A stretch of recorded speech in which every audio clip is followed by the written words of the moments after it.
Roustan contre la multipropriété. La multipropriété, voilà un sujet qui a indigné Didier Roustan. Tiens, on a retrouvé ça il y a 2 ans à peu près. Il parlait chez nos amis nantais qui tiennent un blog. Vous allez voir la petite référence. La multipropriété nous disait notre président doit être régulé car plusieurs équipes d'élite dans la même structure, ce n'est pas possible parce qu'il y aura forcément des conflits d'intérêts. L'argent détruit tout sur son passage. C'est comme avec Attila, l'herbe ne repousse pas.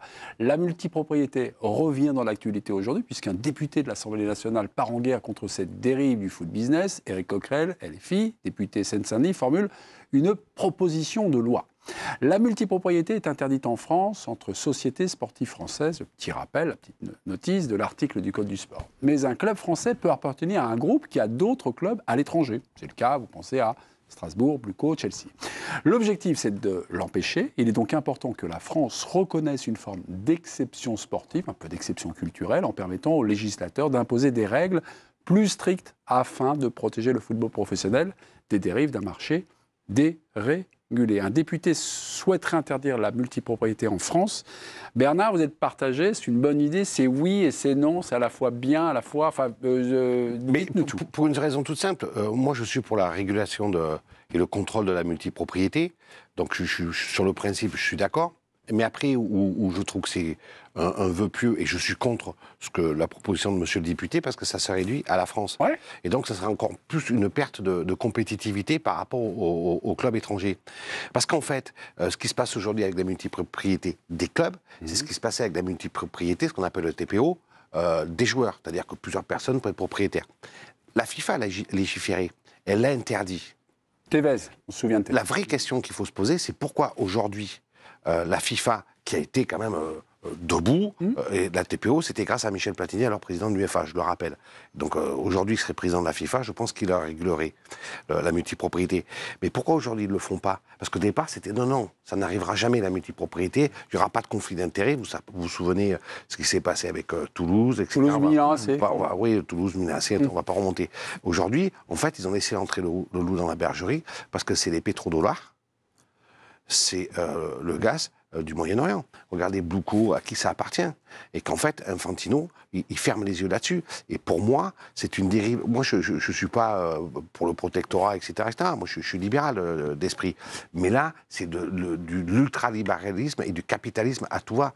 Et ça dénature complètement le football. Alors, c'est oui et c'est non, parce que si on est les seuls... Non, au niveau français, je comprends ce que dit monsieur le député. J'ai pigé, mais je suis contre. C'est oui et c'est non, mais... En fait, si on veut faire évoluer le système, est-ce qu'il faut, est-ce qu'il faut qu'à un moment la France, le football français, la France, mais que le football français montre un peu l'exemple? Non. Non, c'est utopique. Oui, parce qu'on voit bien que le foot, sinon on aurait décidé que les footballeurs étrangers ont le droit de circuler partout, sauf chez nous, par exemple, après l'arrêt Bosman. On aurait dit tiens. Nous, c'est 3 par équipe, parce que l'exception culturelle. On décide que c'est mieux. L'exception sportive. L'exception culturelle pour les centres de formation. On est en Europe, ça s'applique en Europe. Alors, je sais bien que nos amis des FI ne sont pas toujours très européens, mais là, pour le coup, il n'y a pas d'autre solution. Et en plus, par exemple, l'empêcher, ça veut dire quoi? Ça veut dire qu'on va dire au Qatar, vous partez du PSG parce que vous avez 20% de Braga?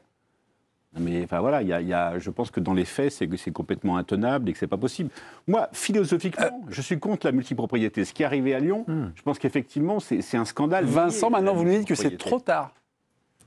Donc finalement, c'est infaisable parce que c'est trop tard. C'est infaisable parce que on peut pas, parce que l'exception sportive française, elle est pas audible. Voilà, c'est pas audible. Et ce qui est marrant, c'est qu'en Allemagne, quand même, par exemple, les clubs. T'es obligé d'être allemand ou de la société allemande, mais alors 50%. Oui. Donc tu vois, il y a des possibilités dans certains pays. Il y a des choses qui sont possibles. Et en Angleterre, par exemple, il y a un régulateur qui est nommé maintenant et qui examine les nouveaux propriétaires, enfin les nouveaux actionnaires des clubs, en leur disant lui c'est bon, lui c'est pas bon. Malheureusement, c'est pas rétroactif. Et il y a un gars comme Marinakis, il peut faire ce qu'il veut. Regarde ce qui s'est passé à Manchester City. C'est vrai que c'est un souci, de toute façon. Mais Manchester City, sur les dérives de la multipropriété, parce que ça a quand même quelques vertus pour les propriétaires, ça permet des jeux d'écriture, etc. City, ils sont en procès depuis 8 ans, parce que quelque part, les autorités anglaises les soupçonnent d'avoir un peu bafoué la règle et d'avoir acheté leur dernier titre de champion. Alors c'est peut-être un peu fort comme mot, mais c'est ça. tellement lié à la multipropriété, les 114 ou 115. Il y a quand même beaucoup d'argent qu'ils ont touché, qu'ils n'auraient pas dû. Bernard, je vous coupe la parole, je fais une confidence aux téléspectateurs. J'ai croisé Bernard, c'était pas midi, j'arrivais, Guy Yoret, et Bernard me chope, dit multipropriété, il faut l'avoir ce soir. Je dis ça tombe bien parce qu'en plus Didier la détestait. Et vous m'avez cité le nom d'un joueur, avec un drôle d'été pour ce joueur, qui jouait chez les moins de 23 ans de Chelsea, qui était là à Strasbourg, revenu, voilà. Il s'appelle Iché Samuel Smith, joueur de 19 ans. Vous avez à peu près son été, là, meurtrier ?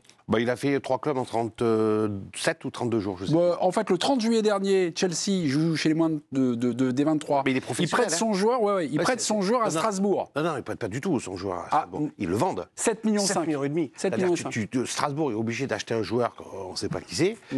Ils le prennent. Et puis l'adjoint de Rosénior, de Liam Rosénior, l'entraîneur de Strasbourg, dit celui-là, te dit, bon, Coco, il est parfait pour le jeu et tout. Ils font des entraînements, des machins, et là, il s'est dit, voilà, on a un souci, là. On a un gros souci. Puis comme ils empilent des joueurs, c'est-à-dire, on a un gros souci, on a un mec qui nous a coûté 7 millions et demi, il va jamais jouer, qu'est-ce qu'on en fait? Mais comme la multipropriété, c'est le trading et le développement des joueurs, on va le développer. On va le développer comment? Donc, il dit, on va trouver la solution. Ils disent à Chelsea, bon, vous le reprenez. Chelsea a dit, oh ben non, on n'a pas beaucoup de sous. Il le rachète. Ouais. Mais il n'a toujours pas joué une seconde. Hein. Ouais, non, il n'a pas donc joué. ils l'ont racheté. 1er septembre, racheté par Chelsea. Donc ça fait 32-37 jours de mémoire, j'ai un petit 30, et donc du coup, ils l'ont prêté dans la foulée. Et le lendemain, il est prêté donc à Swansea. Voilà. Là, il est aujourd'hui au Pays de Galles. Ça veut dire que dans l'été, notre ami Samuel Smith, il a fait 3 clubs sans jouer. Il a pris des miles sur sa carte. Ce qui fait qu'on peut comprendre aussi, qu'on voit qu'Éric Coquerel décide de faire ça, parce qu'à un moment, il faut aussi agir. Alors que faire exactement? Le fait de le faire seul en France, ça c'est quasi impossible, parce qu'il va falloir avoir beaucoup plus de poids et faire de pression au niveau de la FIFA. Maintenant, est-ce que c'est possible? J'en suis pas certain. Mais à une époque, c'est une volonté politique. Hein. Mais oui, ça sur la TPO, on l'a fait. Écoutez, Pierre. Pourquoi vous dites que faire un truc en France, ça n'a pas de valeur sous prétexte que les autres ne le font pas? En fait, tu es obligé de commencer quelque part. Tu es un peu obligé à un moment que quelqu'un dise stop. Tu sais très bien que ce n'est pas la FIFA qui va dire stop. Oui, mais les règles européennes tu sais très bien que la cupidité ne s'auto-régule pas. Oui. Tu la régules pas, elle va continuer et elle va s'aggraver.